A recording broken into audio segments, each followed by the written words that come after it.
Atelier de dissémination du rapport du projet d'identification des gaps et barrières en matériel et équipements pour la prise en charge des affections respiratoires à la suite du constat d'un manque d'équipements dans les centres de santé. Un plaidoyer a été fait et nous en parlons dans ce journal.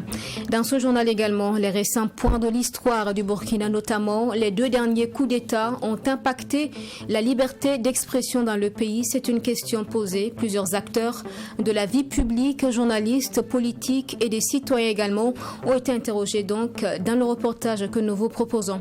Et puis 11e journée du championnat national Ligue 1, l'Asfa Nyenenga et le Salitas FC seront face à face cet après-midi à égalité de points. Les 2 équipes ont chacune intérêt à gagner. Conférence d'avant-match en fin de journal. Nous vous retrouvons pour l'actualité. Bienvenue dans ce journal. Dans le domaine de la santé, un important manque d'équipements est constaté dans les formations sanitaires au Burkina, paralysant ainsi quelque part les fonctionnements. C'est ce qui ressort du rapport du projet d'identification des gaps et barrières en matériel et équipements pour la prise en charge des affections respiratoires, y compris le Covid-19 et la santé maternelle, néonatale et infantile. Projet donc mis en œuvre par le ministère de la Santé et l'ONG PAF. Le ministère a organisé un atelier ce jeudi pour disséminer les résultats du projet. Nous en parlons avec Maxime Jean-Eudes Bambara. Après plus d'une année de mise en œuvre du projet d'identification des gaps et barrières en matériel et équipements pour la prise en charge des affections respiratoires, y compris le Covid-19 et la santé maternelle, néonatale et infantile, l'heure est à la présentation des résultats. D'où cet atelier de dissémination du rapport. Organisé par le ministère de la Santé et de l'Hygiène publique, cette rencontre se veut une opportunité pour les acteurs intervenants dans le projet de plaider pour un renforcement des équipements dans les formations sanitaires. Quand on fait le tour des formations sanitaires, on a parfois des équipements qui existent mais qui ne sont pas fonctionnels parce qu'on a un problème de maintenance, on a un problème de gestion au quotidien, on a un problème de conservation et de maintenance au quotidien, comme je dis.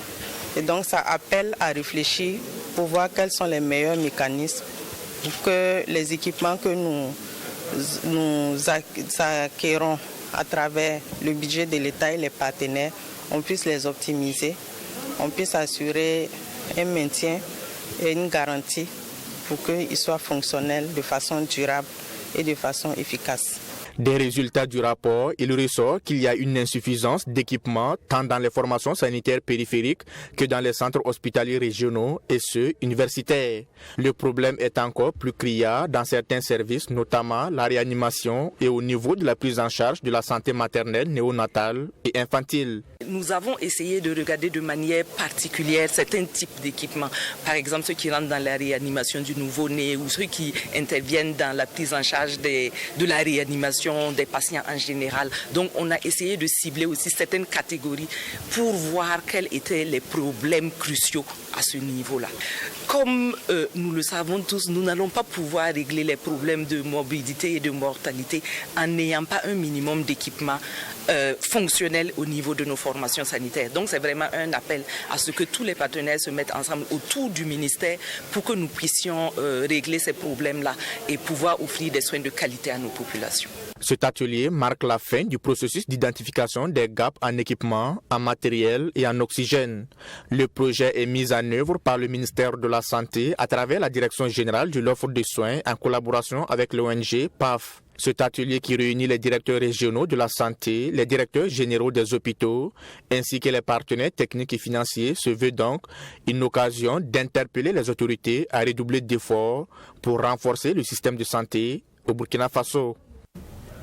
Et en bref, dans ce journal, la Semaine nationale de la culture SNC 2022 est reportée à une date ultérieure. Dans son annonce, le gouvernement a évoqué hier des raisons liées au contexte sécuritaire et dans les détails des défis organisationnels majeurs qui toucheraient à la réussite donc de l'événement. Cette 20e édition de la SNC devait débuter demain à Bobo-Dioulasso pour 8 jours d'activité. Le rendez-vous de la culture en question avait déjà été reporté en 2020 en raison du Covid-19. Et revenons dans le domaine de la santé. Le premier responsable du département était en sortie terrain à Bobo-Dioulasso les 21 et 22 novembre dernier.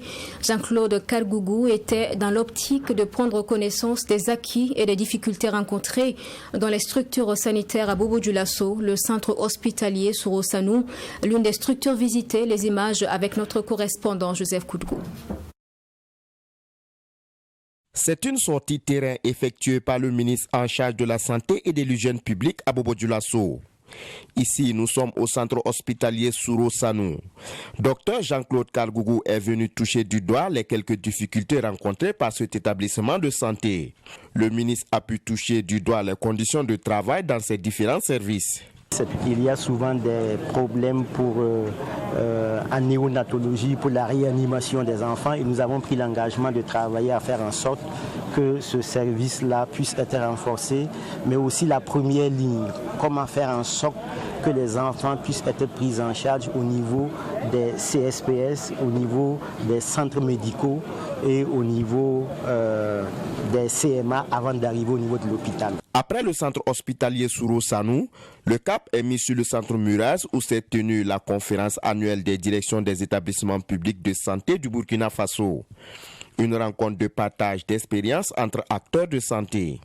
Toutes ces équipes sont réunies pour discuter autour d'un certain nombre de thématiques, dont par exemple la fonction publique hospitalière, la pharmacie hospitalière, la sécurité des agents de santé dans l'exercice de leur profession, mais aussi le plan de carrière des agents.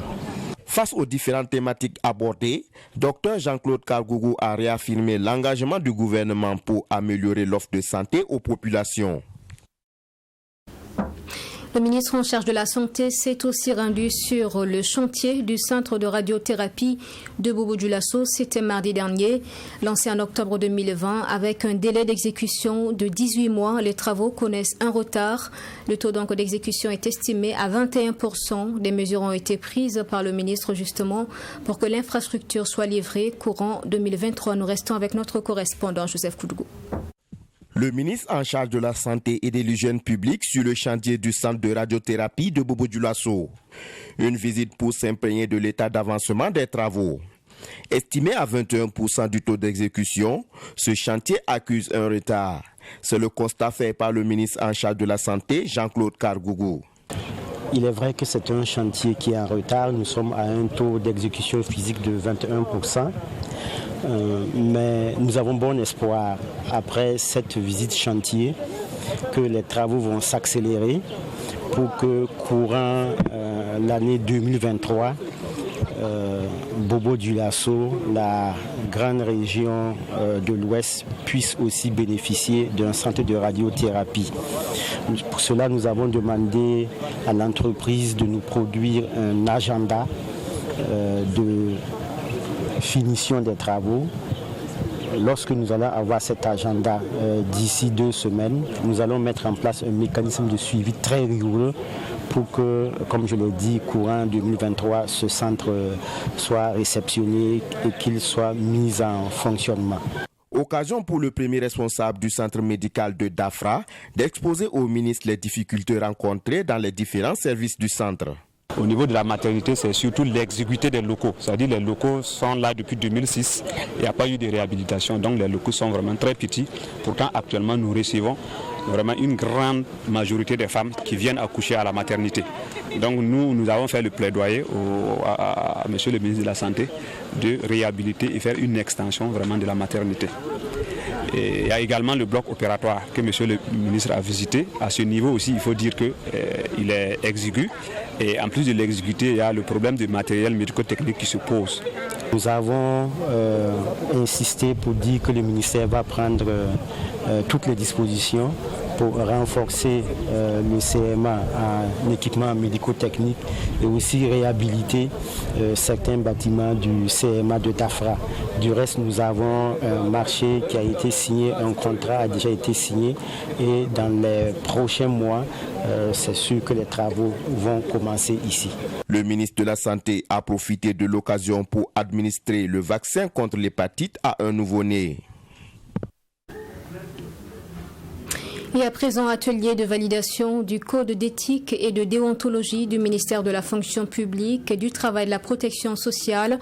Ce document contient un ensemble de principes tels que le dévouement, l'intégrité et la loyauté qui doivent donc guider les agents du ministère dans leurs fonctions.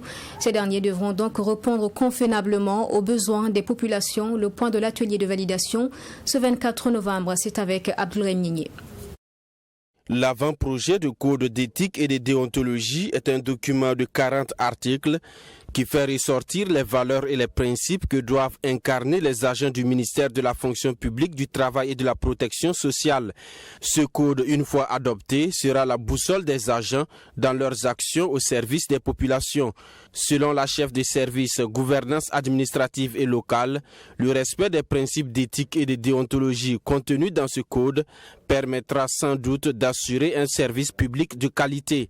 En termes de principes, on peut citer déjà la transparence, l'intégrité, la loyauté, le professionnalisme. Et en termes de valeurs, on a l'esprit de sacrifice, on a l'esprit d'équipe, on a l'esprit de dialogue. Et le respect aussi, c'est important dans notre travail. L'inspecteur général des services du ministère de la fonction publique explique que l'élaboration d'un code d'éthique et de déontologie fait suite à des audits de l'ASELC. L'objectif est non seulement de garantir un service de qualité à la population, mais aussi et surtout lutter contre la corruption. L'objectif de tout ça là, c'est le mieux rendu du service public à l'usager. Pour éviter donc les retards, pour éviter donc la lourdeur administrative et par ricochet la corruption, parce que tout le monde sait que c'est quand les choses traînent que les gens ont le temps quand même de se parler et puis de passer par d'autres moyens pour pouvoir donc traiter les dossiers. Mais si chacun donc doit se mettre à la tâche de façon désintéressée, alors c'est l'usager qui gagne et l'administration publique aussi se portera davantage mieux. Après cet atelier de validation, le défi est de finaliser et adopter le code avant fin décembre 2022. Les services techniques du ministère de la fonction publique doivent à l'issue accompagner tous les autres départements ministériels à se doter chacun d'un code d'éthique et de déontologie. Première session 2022 du cadre national de concertation des acteurs de l'inclusion financière, c'est 24 et 25 novembre.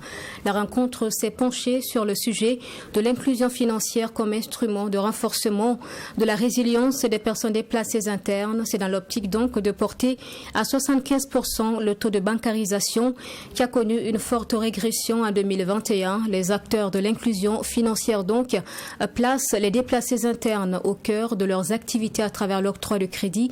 Alexis Wankouni Belemnaba. 35,75%, c'est le taux de bancarisation élargi en fin 2021 au Burkina Faso. Des chiffres de régression qui ramènent le pays 8 ans en arrière. Une situation qui s'explique par la double crise sécuritaire, humanitaire ainsi que sanitaire qui secoue le Burkina Faso depuis 2015. C'est pour inverser cette tendance et atteindre un taux de 75% dans les prochaines années que le cadre national de concertation des acteurs de l'inclusion financière sont réunis. C'est un objectif qui a été fixé depuis 2019 et donc à travers la stratégie nationale de finances inclusives 2019-2023. Donc c'était fait sur des hypothèses classiques normales. Maintenant, nous avons eu les deux chocs qui sont venus perturber l'atteinte de cet objectif.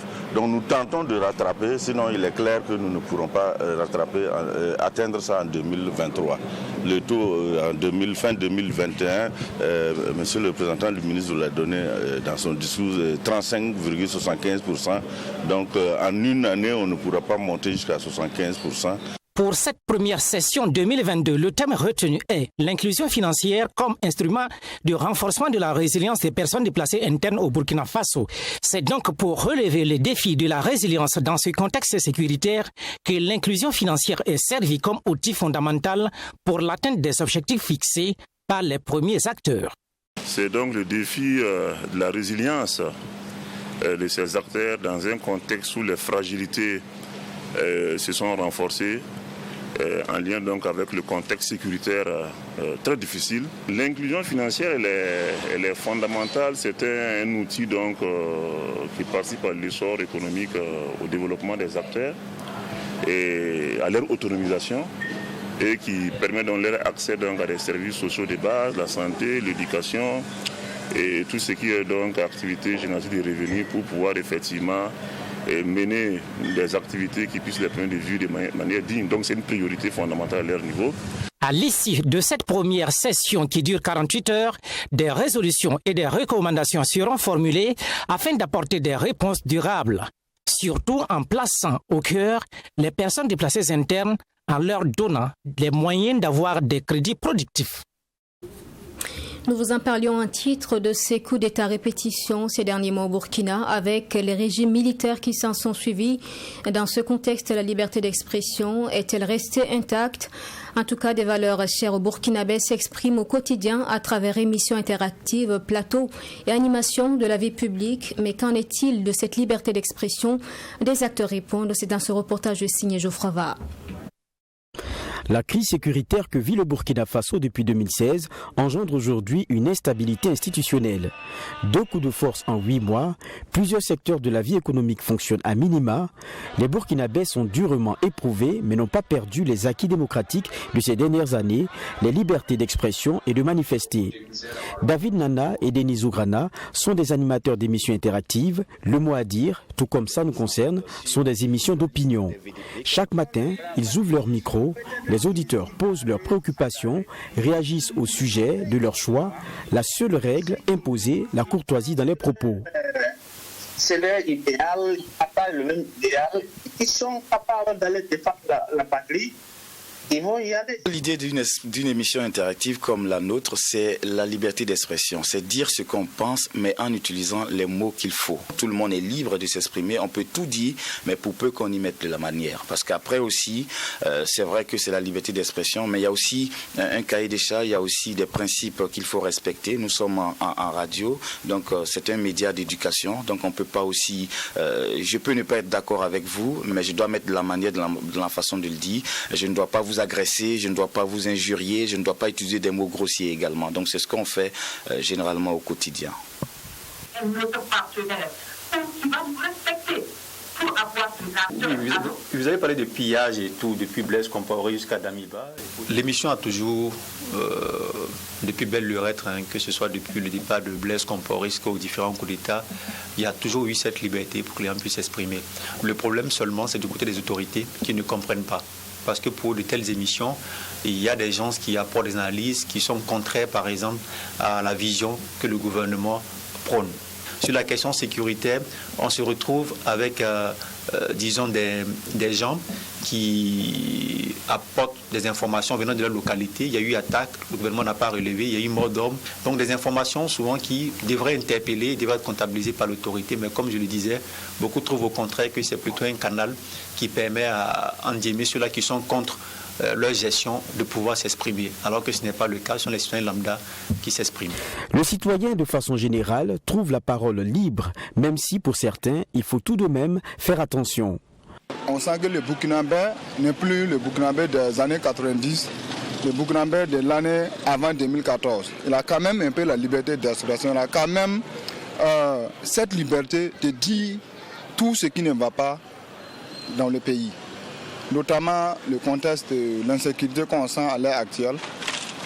Le Burkinabé n'a pas peur de dire tel côté, telle région, tel village, ça ne va pas. Vu le contexte actuel au Burkina Faso, on peut parler, on peut tout dire, mais avec des réserves. Voilà, sinon le contexte actuel ne nous permet pas de tout dire pour éviter certaines sanctions. Si c'est rien que la vérité, il n'y a rien en face. Voilà. Mais si c'est pour mentionner sur quelqu'un dans les mensonges, là, la personne peut poser plainte sur toi. Comme eux, ils sont nombreux, les Burkinabés, qui volontiers s'expriment, acceptent les invitations des journalistes pour participer à des émissions interactives ou à des débats sur les chaînes de télévision ou radio. Des émissions parfois animées en langue nationale pour prendre en compte toutes les sensibilités sociales. Pour Gezuma Sanogo, président de l'Association des journalistes du Burkina, cela constitue un indicateur positif, même s'il y met un bémol. C'est quand même un baromètre de la liberté d'expression et de la presse. Il y a beaucoup d'engouement pour ces émissions et les gens appellent pour s'exprimer. Ça veut dire que quelque part, il y a un besoin, en tout cas en matière d'expression d'opinion. Et l'opinion burkinabé s'est retrouvée à un certain moment donné surchauffée à tel point que quand vous osez émettre une opinion contraire à l'opinion dominante, vous êtes pris à partie sur les réseaux sociaux et souvent les menaces portent même sur l'intégrité physique de certaines personnes qui s'expriment dans ces cadres-là. Donc on est dans ce contexte. Ce qui fait que ce qui devait être vraiment quelque chose à encourager devient risqué à un moment donné. Le baromètre de cette liberté d'expression, c'est aussi ce foisonnement de conférences de presse régulièrement animées par les organisations de la société civile. La coordination nationale des OSC en a répertorié un nombre important. Aucun sujet tabou sur les thématiques abordées. Politique, économie, démocratie, tout y passe. Le fait même de dire qu'on n'est pas d'accord, c'est déjà une liberté d'expression. Donc, à mon sens, au Burkina Faso, ça existe. Parfois aussi, on en abuse même. Nous avons aussi cette liberté d'organiser des conférences de presse pour faire, par exemple, soit le bilan des activités qui ont été menées, soit pour donner une opinion sur une question d'intérêt national ou international. Les libertés de cette nature-là n'ont jamais été un acquis définitif. Il faut que les uns et les autres travaillent à les conserver, à les pérenniser, à faire en sorte qu'effectivement, cette liberté-là existe. Le Conseil supérieur de la communication, l'instance de régulation des médias au Burkina Faso, encourage la libre expression des opinions dans le respect des dispositions légales. À ce jour, bien que l'institution de régulation traverse une zone de turbulence, aucune émission ne fait l'objet de censure. En attendant le retour à une vie constitutionnelle normale, les Burkinabés, même sous un régime d'exception, font des libertés d'expression et de manifester des lignes rouges à ne pas franchir. Ces deux valeurs restent vitales, acquises dans le temps et dans la douleur. Les Burkinabés y restent foncièrement attachés.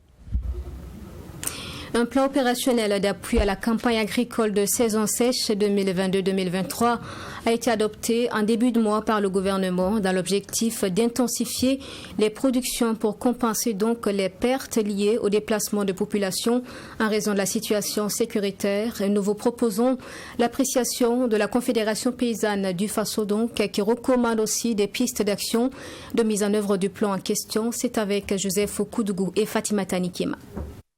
D'un coût de plus de 10 milliards de francs CFA, ce plan opérationnel d'appui à la campagne agricole de saison sèche 2022-2023 s'intéressera majoritairement aux produits maraîchers, à la pomme de terre, au riz et au maïs irrigué. Il devra permettre de mettre à la disposition du pays plus de 65 millions de tonnes de céréales, selon le ministre en charge de l'agriculture. À en croire le président de la Confédération paysanne du Faso, Bassiaka Dao, c'est un plan opérationnel tout à fait réaliste. C'est plus efficace que la production conventionnelle sous la pluviométrie, parce que à partir de cette agriculture de contre-saison, vous avez la maîtrise de tout ce que vous êtes en train de faire sur votre exploitation. Tandis que si c'est avec l'agriculture conventionnelle sous la pluviométrie, aujourd'hui, vous appliquez vos entrants et vous arrivez à recevoir une pluie de 90 mm. Ça veut dire que ça lessive vos sols rapidement et les intrants que vous avez appliqués sont partis. La maîtrise de l'eau est donc primordiale pour atteindre l'objectif escompté, mais pas seulement. Selon Bassiaka Dao, il faut également permettre à chaque région de produire sa spécialité en fonction de son potentiel et la qualité des terres culturelles. Quand vous prenez par exemple le nord, Wayouya, le chef de Kia Wayouya, ils excellent dans la production de la pomme de terre et de la patate douce. Pourquoi ne pas attribuer cette production de pommes de terre et de la patate douce à ceux de Wayouya? La tomate à Yako, et ainsi que de suite dans les hauts bassins, le maïs dans les hauts bassins et dans la boucle de Moun et dans les cascades. Voilà comment nous voyons les choses. Mais ce n'est pas de dire, ce n'est pas aller recommencer la roue à zéro. En tout cas, l'objectif final est la sécurité alimentaire pour plus de 2 millions de Burkinabés qui sont actuellement en insécurité alimentaire. Notons qu'il a attendu de ce plan une rentabilité financière, mais surtout sociale et économique. Les enjeux sont donc connus, mais qu'en est-il de sa mise en œuvre sur le terrain? Selon le ministre de l'Agriculture, en plus de la culture de contre-saison, il est prévu dans ce plan la vaccination d'environ 32 millions de volailles et 14 millions de petits ruminants. 30% des superficies aménagées seront également attribuées aux personnes déplacées internes. Et puis pour terminer football, 11e journée du championnat national de Ligue 1, l'AS Fagnénéga affronte le Salitas FC. C'est dans quelques instants donc au stade municipal Issoufou Joseph Konombo. Avec 2 défaites d'affilée, les Colombes de Ouaga 2000 tenteront d'aller chercher une victoire. Et parallèlement, les Verts et Or de l'AS Fagnénéga, après donc le match nul de la 10e journée, ont aussi besoin de gagner. Conférence de presse d'avant-match ce jeudi, c'est avec Assami Touré. Pour cette 11e journée, l'AS Fagnénéga, de retour de match nul contre l'AS Douane lors de la 10e journée, compte se remobiliser face à Salitas et ayant les mêmes points 14. La clé du match viendra de la détermination de chaque équipe selon l'entraîneur de l'ASFA. Là, c'est une question de concentration.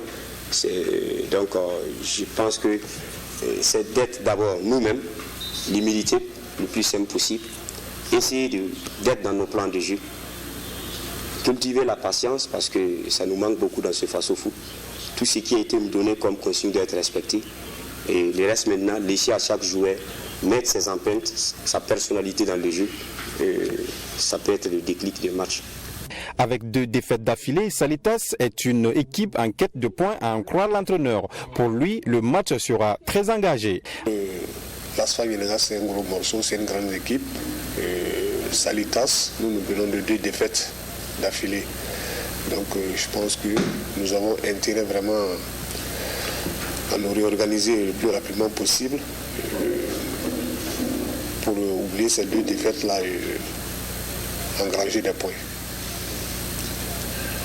Totalisant 6 buts en 10 journées, Salif Bagaté de Salitas a été élu meilleur joueur à JSB du mois d'octobre. Pour lui, c'est le fruit d'un travail qui se poursuit. C'est un grand plaisir pour moi d'être élu le meilleur joueur d'AGSB du mois d'octobre. Voilà, je dirais à mon arrivée avec l'équipe Salitas, donc le coach m'a beaucoup conseillé de beaucoup travailler, donc on a pu travailler jusqu'à un certain moment. Il m'a dit, mon petit, tu travailles bien, tu vas arriver si Dieu le veut. Donc je l'ai écouté, je me suis mis au travail au sein du groupe aussi avec l'ambiance. Et je me suis dit pourquoi pas terminer aussi meilleur buteur si Dieu le veut. Ce match est à suivre ce vendredi à 15h30 au stade Issoufou Joseph Konombo. Merci d'avoir suivi cette session d'information. La prochaine est à 20h avec Nadine Zongo.